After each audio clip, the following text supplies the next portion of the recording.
दोस्तों नमस्कार। मैं मनोज मिश्रा जमशेदपुर से मानवाधिकार के क्षेत्र में काम करता हूं। मैंने एक परंपरा की शुरुआत करने की कोशिश की है। मैं ये प्रयास कर रहा हूं कि जितने भी सामाजिक कार्यकर्ता हैं, किसी भी शहर में, किसी भी स्थान में, किसी भी जिले में, किसी भी राज्य में आप काम करते होंगे और अच्छा काम करते होंगे, तो मैं ये प्रयास कर रहा हूं कि एक परिचर्चा हम लोग आगे बढ़ाएं। सबसे जो बड़ी बाधा है या सबसे बड़ी जो समस्या है जो आम लोगों के बीच है, वो है कानूनी जागरूकता का अभाव। कई बार बहुत सारे मामले में हम इसलिए असफल हो जाते हैं, या जो लोग हैं, आम जनता है, कई बार असफल हो जाती है या पुलिस थाने के चक्कर में या न्यायालय के चक्कर में फंस जाती है, क्योंकि उनको कानूनी जानकारी नहीं होती है या बहुत कम होती है। तो कानूनी अवेयरनेस बहुत जरूरी है। और अभी इसलिए इस बात की चर्चा मैं कर रहा हूं क्योंकि 1974 से जो हमारे देश में कानून लागू थे, सीआरपीसी और आईपीसी, उसे भारत सरकार ने समाप्त कर दिया है और उसके स्थान में 2024 से 1 जुलाई 2024 से जो नया कानून हमारे देश में लागू है, वो है भारतीय न्याय संहिता और भारतीय न्याय सुरक्षा संहिता, बीएनएस और बीएनएसएस। ये 2024 से लागू है और जुलाई से शुरू हुआ है। तो जुलाई से अभी आज हमारा 22 दिसंबर 2025 है। तो जुलाई से दिसंबर तक, अगस्त, सितंबर, अक्टूबर, नवंबर, दिसंबर, ये 4-5 महीना का ही मात्र वक्त गुजरा है। और सारे लोग, जो भी न्याय से जुड़े लोग होंगे या पुलिस प्रशासन से होंगे, सारे लोग इस नए कानून को समझ भी रहे होंगे, पढ़ भी रहे होंगे। हालांकि सीआरपीसी से ही इसमें सारा कुछ लिया गया है और थोड़ा उसमें सुधार किया गया है। तो जो कानून से जुड़े लोग हैं वो जानते ही होंगे, थोड़ा बहुत अंतर है। लेकिन इसी दरमियान मैं समझता हूं कि हम लोगों को भी थोड़ा अध्ययन करना चाहिए, समझना चाहिए, परिचर्चा करनी चाहिए। इसी बहाने हम कानून को समझ पाएंगे तो हम और बेहतर अपने आप को आगे बढ़ा पाएंगे। और सामाजिक कार्यकर्ताओं का दायित्व ये भी बनता है कि अगर हम इस कानून को समझते हैं तो हम आम जनता को ज्यादा से ज्यादा फायदा पहुंचा सकते हैं, उनको अवेयर कर सकते हैं। तो इसी क्रम में हमने ये परिचर्चा शुरू किया है। और साथ में मैं ये भी आग्रह करूंगा आप तमाम लोगों से कि जो जिस शहर से, जिस राज्य से मेरे वीडियो को देख रहे होंगे, वो अपना नाम लिखें, शहर का, राज्य का। और कोई घटना अगर घटी है आपके जानकारी में, या फिर आपने किसी मामले को, किसी घटना को, किसी केस को, किसी समस्या को आपने नजदीक से देखा है, उसका समाधान भी किया है आपने, उसमें कामयाबी आपको मिली है, तो कृपया उसकी चर्चा करें। या आसपास ऐसी कोई घटना जो लगता है कि हमें झकझोरती होंगी या कुछ सीखने को मिलता होगा, तो उसकी चर्चा करें ताकि हम सब जान सके, कुछ सीख सके। और अगर कहीं ऐसा लगता है कि आपके राज्य की किसी व्यक्ति की समस्या हमारे राज्य से जुड़ी है, या हमारे राज्य की किसी व्यक्ति की समस्या आपके राज्य या जिला से जुड़ा है, तो आप उसकी भी चर्चा करें ताकि हम लोग एक दूसरे का मदद कर सके और एक दूसरे के साथ कम्युनिकेशन बना सके। तो इसीलिए टीम सोशल एक्टिविस्ट को लेकर के हमने ये काम आरंभ किया है। एक टीम बन जाए हमारे आसपास के लोगों के साथ मिल करके, तो हम लोग काम को आगे बढ़ा सकेंगे। जैसे कि आपने पहले सुना है कि सीआरपीसी में आर्टिकल 154 के तहत जब हम कोई केस दर्ज करते हैं, थाने में जाते हैं किसी केस को दर्ज कराने के लिए, तो वह आर्टिकल 154 होता है। और बीएनएसएस भारतीय न्याय सुरक्षा संहिता में यह 173(1) के अंतर्गत आता है, जिसमें हम केस लॉन्च कराते हैं। और सबसे बड़ी बात है, 173 में 4 सब लॉज हैं, जिसमें पहला, दूसरा जो है ये बड़ा महत्वपूर्ण है और चौथा बहुत महत्वपूर्ण है। इसको एकदम गांठ बांध लीजिए, समझ लीजिए और अपने लोगों तक, जो जहां तक आपकी पहुंच है वहां भी पहुंचाइए। और हम लोग चर्चा को आगे बढ़ाएंगे। बीएनएसएस में और भी धाराओं पर बात करेंगे और जो खास खास महत्वपूर्ण धारा है उस पर चर्चा भी करेंगे। अगर आपके पास कोई जानकारी है तो कृपया आप भी दें। तो इसमें एक जो क्लॉज है 173 का, सीआरपीसी 154 में हम लोग 0 एफआईआर की बात करते थे और ख़ासकर महिलाओं के लिए, बच्चों के लिए, विकलांगों के लिए ये बहुत महत्वपूर्ण हो जाता है। लेकिन उसमें ये ऐसा कोई स्पष्ट प्रावधान नहीं था सीआरपीसी में। लेकिन भारत सरकार ने बीएनएसएस में, भारतीय न्याय सुरक्षा संहिता में 173(2) में एक प्रावधान जोड़ा है कि आप किसी भी मामले को लेकर के, किसी भी घटनाक्रम को लेकर के किसी भी थाने में मामला दर्ज करा सकते हैं और इसे 0 FIR कहा जाएगा। इस क्लॉज को इस बार बीएनएसएस में जोड़ दिया गया है। तो ये बहुत अहम बात है। आप कहीं भी रहते हो, किसी भी घटनाक्रम की जानकारी किसी भी थाने में दे सकते हैं और वहां इसको 0 FIR के रूप में दर्ज किया जाएगा। और जहां ये घटना घटी है, जिस क्षेत्र का ये मामला है, उस थाने से, जिस क्षेत्र का मामला है उस थाने तक इसको थाने के माध्यम से भेज दिया जाएगा, जहां पर इसमें केस नंबर होगा। फिर ये 0 नहीं रह जाएगा और केस बन जाएगा। ये एक अहम मामले को भारत सरकार ने रखा है और बहुत तरीके से रखा है। और बीएनएसएस में और भी बहुत सारी चीज़ों को सुधारा गया है, जैसे कि इलेक्ट्रॉनिक्स मीडिया के माध्यम से बहुत सारे बयान दिए जा सकते हैं, ईमेल के माध्यम से केस दर्ज हो सकते हैं। बहुत सारे चीज़ों को सुधारा गया है। हम लोग चर्चा करते रहेंगे। आज मैं एक घटना के बारे में बताना चाह रहा हूं जो बहुत हृदय विदारक है और हम लोगों को, खासकर मेरे जैसे लोगों को बहुत इससे आघात पहुंचा है। ये प्रभात खबर जमशेदपुर 21/12/2025 21 दिसंबर 2025 का ये खबर है। इसमें तो हल्का सा उल्टा ही आएगा क्योंकि मैंने फ्रंट कैमरा में अपने आप को रखा है। इसमें चाईबासा से बच्चे का शव झोला में ले जाने के मामले में जांच के आदेश दिए गए हैं। सीएम सख्त, मामले में सीएम सख्त जांच के आदेश। ये बड़ा ही दुखदायी घटना है।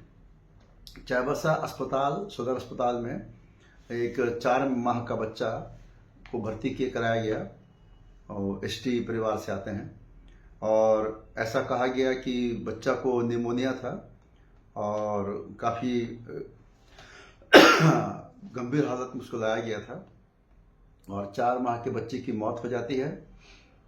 और इसके बाद कहा जाता है कि बच्चे की मौत हो गई है और उसके जो पिता होते हैं वो जब एम्बुलेंस की मांग करते हैं कि बच्चे को अब हम घर ले जाना चाहते हैं तो एम्बुलेंस उसे नहीं मिलता है और कहा जाता है कि एम्बुलेंस मनोहरपुर, पश्चिम सिंहभूम की घटना है, झारखंड में, चाईबासा पश्चिम सिंहभूम में ही आता है।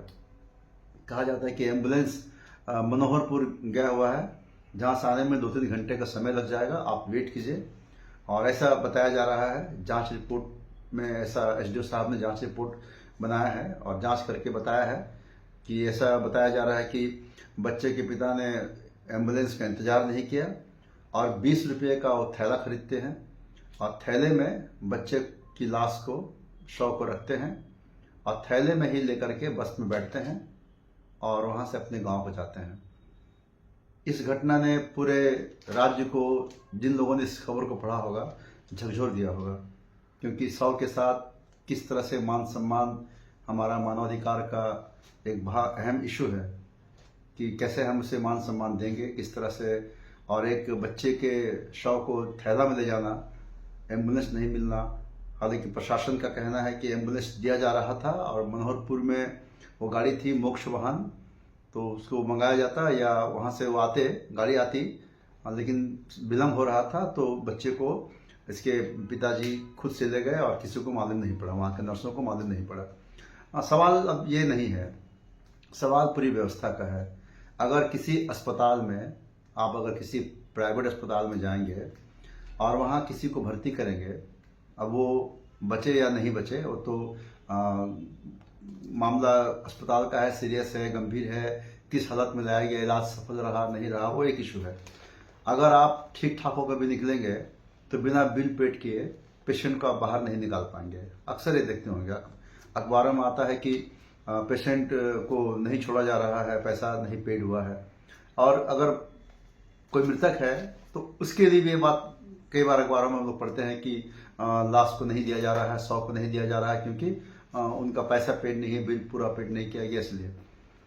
आप बताइए, किसी सिस्टम में किसी गरीब परिवार नौमुंडी के रहने वाले थे, पश्चिम सिंहभूम जिले के नौमुंडी प्रखंड की दिरीबुरु पंचायत स्थित बड़ा बालाजुड़ी गांव के सिंदरी गौरी टोला निवासी डिम्बा चतुम्बा के 4 माह के बेटे के शव को झोला में घर ले जाने की घटना ने सिस्टम की नाकामी को उजागर कर दिया है। पिता डिम्बा चतुम्बा के अनुसार चाईबासा सदर अस्पताल से एम्बुलेंस नहीं मिली तो मजबूरी में बेटे कृष्णा चतुम्बा का शव झोला में छिपाकर बस में घर ले जाना पड़ा। बच्चे के पिता डिम्बा चतुम्बा ने बिलखते हुए बताया कि बेटे की मौत के बाद मैंने सदर अस्पताल प्रबंधन से शव गांव ले जाने के लिए एम्बुलेंस की गुहार लगाई। डिम्बा का आरोप है कि उससे कहा गया कि एम्बुलेंस अभी मनोहरपुर गई है, इंतजार करो या बस या ट्रेन से ले जाओ। ऐसा प्रभात खबर में ऐसा कहा जा रहा है। इसके बाद मैं 5-6 घंटे तक अस्पताल में भटकता रहा। कई जगह गिड़गिड़ाने के बाद भी सरकारी वाहन नहीं मिली। मेरे पास निजी वाहन से घर ले जाने के पैसे नहीं थे। मैंने अस्पताल में मौजूद लोगों से हाथ जोड़कर मदद मांगी तो उन्होंने 400 रुपये दिए। कहने का मतलब है कि अस्पताल के स्टाफ या जो भी लोग होंगे आसपास, उन लोगों ने चंदा के रूप में 400 रुपया इकट्ठा करके इनको दिया। अब सवाल उठता है कि जब प्रशासन के जानकारी में सब कुछ है, जैसे कि इनके पिता का आरोप है या कह रहे हैं, और प्रभात खबर ने से बड़ा प्रमुखता से छापा है फ्रंट पेज पर, तो ऐसे हालत में 400 रुपया क्यों दिया गया? अगर आपको लग रहा था कि आप वाहन दे सकते थे तो फिर आप चंदा कर रहे हैं, मतलब आप पैसा दे रहे हैं कि आप ले जाइए प्राइवेट वाहन से या प्राइवेट तरीके से। ये तो एक तरह से छूट है ना। प्रबंधन आपके व्यवस्था जो आपने बनाया है अस्पताल का, उसके अधीन है वो पेशेंट। मृतक ही है सही, लेकिन उसके अधीन है। अब वो कैसे घर जाएगा, नहीं जाएगा, क्या करेगा, तो सारा सिस्टम को देखना चाहिए, ऐसा मुझे लगता है। फिर उनके पिता कहते हैं, डिम्बा ने बताया कि पैसे कम होने के कारण बस से जाने का निर्णय लिया। शव लेकर जाने पर कहीं बस से उतार न दे, इस डर से बाजार से 20 रुपये का झोला खरीदा। उसमें बेटे का शव छिपाकर बस पर चढ़ा। अब देर रात घर पहुंचा तो नज़ारा देख पूरा गांव फपक पड़ा। बच्चे की मां अस्पताल नहीं जा सकी थी। वह अपने बच्चे की लाश थैले में देख सूद बोध खो बैठी। रात भर घर की चौखट पर बैठे आंसू बहाती रही। इस घटना को मैं प्रभात खबर के हवाले से आप तक पहुंचाने का प्रयास कर रहा हूं। इसमें हम लोग क्या कर सकते हैं? हम लोग एक मानवाधिकार के कार्यकर्ता हैं और मुख्यमंत्री के निगाह में मामला है। उन्होंने जांच के आदेश भी दिए हैं और एसडीओ साहब ने जांच करके बताया है कि कैसे वो ले गया। उसको कहा गया था 3 घंटे 4 घंटे के अंदर में गाड़ी आएगी, आपको गाड़ी दिया जाएगा, फिर भी आप वो चले गए। तो चले कैसे गए? वहाँ की नर्सें और नर्सों का कहना है, अखबार में आगे कहीं चर्चा है कि नर्सों ने कहा है, वहाँ के स्टाफ ने कहा है कि हम लोग 2 ही स्टाफ थे और 30 से 32 ऐसे कुछ वहाँ मरीज थे, तो हम लोग इतने व्यस्त हो गए कि नहीं देख पाए। कैसे संभव हो सकता है? आप चंदा करके पैसा दे रहे हैं, नंबर 1। नंबर 2, अगर एक आदमी अटेंडर कोई बाहर घूम रहा है या वहाँ जा रहा है तो आप समझ में आता है कि वो बाहर से निकल जाएगा। लेकिन अगर बच्चे को वो अस्पताल में रखा है, वो मृतक है, कई लोगों की निगाह उसके साथ है और लोग चंदा भी उसको लेकर के कर रहे हैं, तो उस बच्चे को बेड से उठा करके उसको गोद में लेना, ले करके जाना, कोई नहीं देखा होगा। कोई सीसीटीवी कैमरा भी हो सकता है, वहाँ होना चाहिए अगर अस्पताल है, प्रबंधन है, या वार्ड बॉय होंगे, 2 नर्स हो सकती है, वार्ड बॉय भी होंगे, वार्ड गर्ल भी होंगे, डॉक्टर भी होंगे, बहुत सारे लोग होंगे। पूरा निकला होगा बाहर, निकल के पूरे कैंपस, पहले वार्ड से निकला होगा, फिर कैंपस से पहुंचा होगा, फिर कैंपस से बाहर गया होगा। ये संभव है क्या कि कोई नहीं देखेगा? मुझे अपनी राय दीजिए, बताइए क्या करना चाहिए। हम लोग कुछ करेंगे, कुछ हम लोग प्रयास करेंगे, इसमें हम लोग क्या कर सकते हैं देखते हैं, हम लोग कुछ करेंगे। वैसे मामला मुख्यमंत्री तक है और वो कुछ कर रहे हैं, शायद कुछ बेहतर हो। हम लोग भी देखते हैं क्या करेंगे। धन्यवाद।